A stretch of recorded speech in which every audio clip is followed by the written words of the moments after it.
आज 63तम गृहरक्षी और बेसामरिक प्रतिरक्षा बाहिनी दिवस अवसर में मो समस्त गृहरक्षी और बेसामरिक बाहिनी वॉलंटियर्स को मो तरफ शुभेच्छा और शुभकामना जनाऊँगी। पुरी जिले में आज गृहरक्षी बाहिनी परेड पालन कराइला समस्त गृहरक्षी मानकर उत्कृष्ट सेवा समस्त शुभेच्छा और शुभकामना जनाइला।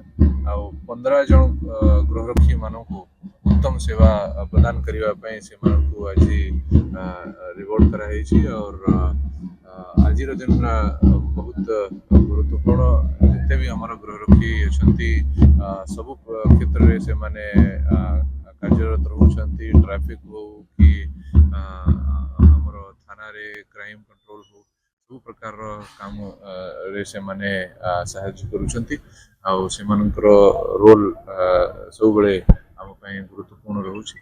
आउ आजिरो दिन रे 6 डिसेंबर रे सारा देश रे गृहरक्षी दिवस पालन करा जाउछि। सर जो 15 जन मिलले आज पुरस्कार कराला भलो काम पे अन्य भी ताको प्रेरणा देखि आगो बढ़िया पे निहाती जिते उत्तम सेवा समस्त पुरस्कृत करा जाउछि तो अन्य माने भी देखिक प्रेरित होउछंती। आमर विश्वास अछि कि आगामी दिन रे आवरी आमर जो गृहरक्षी माने अछंती भलो काम करिवे लोक सेवा करिवे।